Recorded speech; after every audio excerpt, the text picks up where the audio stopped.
All right, so today's video is going to be a little bit different than what I normally post. Now what I want to talk about is the Jetboil Minimo, what comes in it, also a little bit about the butane tanks and how to fill it. I actually just ordered the refill adapter valve that goes from these propane tanks, or I'm sorry, these isobutane tanks to these guys.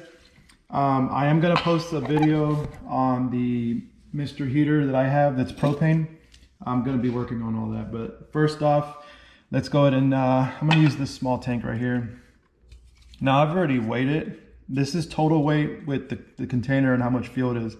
I didn't modify that or I didn't calculate anything like that. So now it's saying 275. So let's just go ahead and write that out. So what I wanted to do was I wanted to time how long it takes to boil 8 ounces of water, which I have right here. How much fuel would it use and all that other good stuff. I'm also thinking about actually boiling it on top of the scale so we can actually see real time how much fuel it's actually using. So pretty much this is my Jetboil Minimo. I had this guy when I was deployed. I used to be out in the field and I would cook myself soups and make myself coffee and stuff like that. And I really do enjoy stuff like this. Hopefully you guys do too. I know a lot of videos on YouTube are starting to do this where they're showing their camping stuff.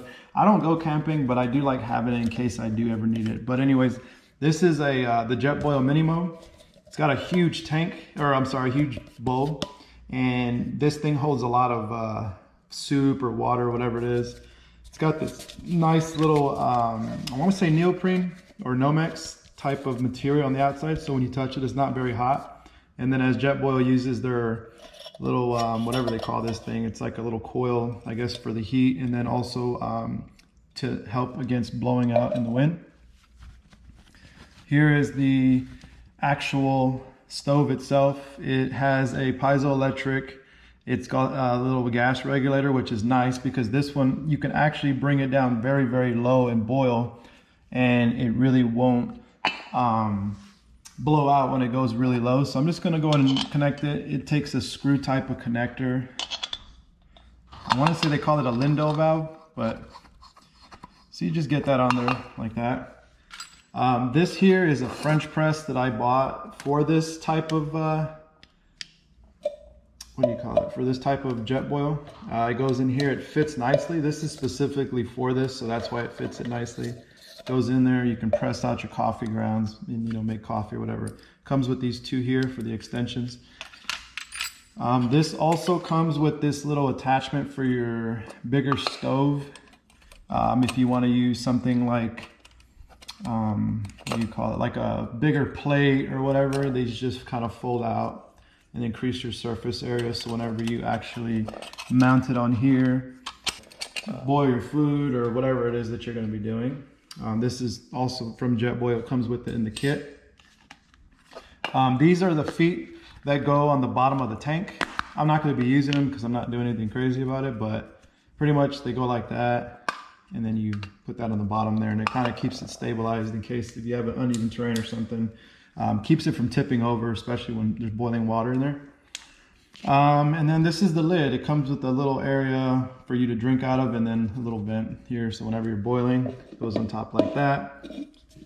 Pretty much you'll be able to drink out of it and keep your food warm or your drink or whatever that is. So this is the 220 gram tank. And what I'm going to do is I'm going to place this on top right here. It's clicking, but it's not working. Let's see. There it goes. Maybe that little, whatever you call it, the little electrode was pretty much stuck. All right, let's go and start the timer.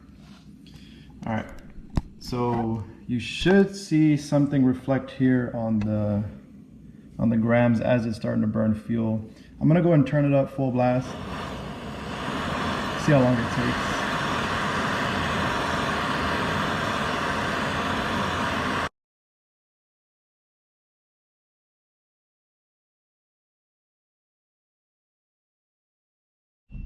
Okay, so now that we've already boiled it, I guess I was on the wrong setting and it actually ended up recording on time lapse. So I'm gonna just do this real quick just so I can show you guys.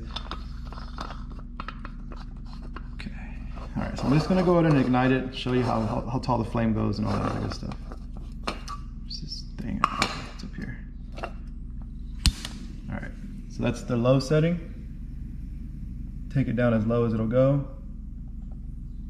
You can't even hear the gas hissing, that's how low it goes, which is nice. And then up high. Nice flame, nice heat. Okay, shut it off. It's not too hot now. So what I did was I recorded it by accident on time lapse, so I didn't get it, but I don't think there's gonna be much change on how much fuel is left. So earlier I weighed it and it weighed out to 270. Let's see how much fuel was lost. Yeah, so it's still 270. So a total loss of 4 grams.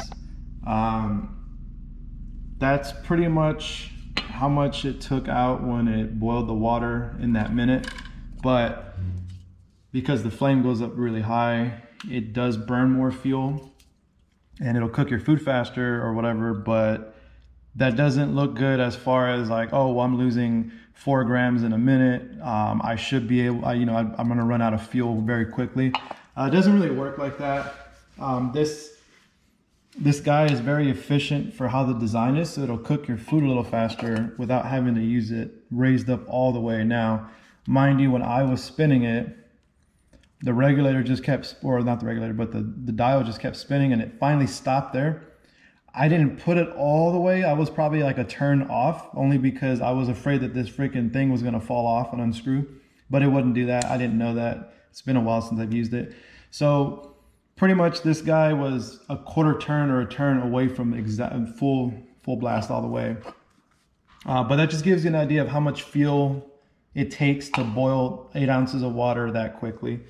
I could do more water, let's say 16 ounces, and boil that if you're gonna boil soup, but usually, like I said before, a cup of coffee is about 8-10 ounces, somewhere on there, and it'd be very quick to boil that. I'll just show you guys real quick this guy. So I used to do was just this guy like this. And you take this guy, put your coffee grounds in there, boil it, and then you press it down. And then it'll filter out your coffee grounds and allow you to make the coffee and stuff like that. So I will post another video later when I get the tool on how to refill this, guys. I'll show you the propane and we'll go over a couple more stuff. There are a couple items that I have that'll kind of help you get prepared for when it's cold or it's hot or whatever the case is when your power goes out. Anyways, that's it for this video and I appreciate you guys for watching. Thank you.